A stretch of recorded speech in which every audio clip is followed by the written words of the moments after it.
Начался осенний призыв в ряды российской армии. Тысячи молодых людей из нашей республики будут готовиться к солдатской жизни. Как провожали своих призывников в поселке Сангар Кобейского улуса, расскажет Татьяна Владимирова.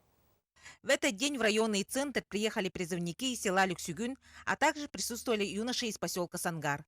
Чтобы исполнить свой долг перед Отечеством, 9 молодых и отважных граждан Российской Федерации уже готовы выехать в город Якутск для распределения.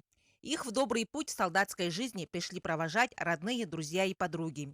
Ну и 6 числа, если погода позволит нам, все вылетят в город Якутск для дальнейшего прохождения медицинской комиссии и прохождения военной службы.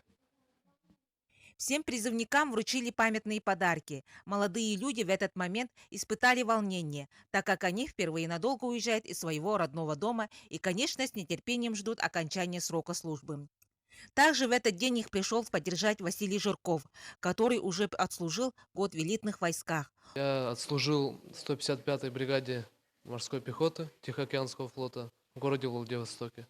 Очень хорошее впечатление. Я рад, что я приехал, я дома. С детства хотел этого, в армию попасть. Хочу стать в будущем полицейским. И армия для меня не помешает.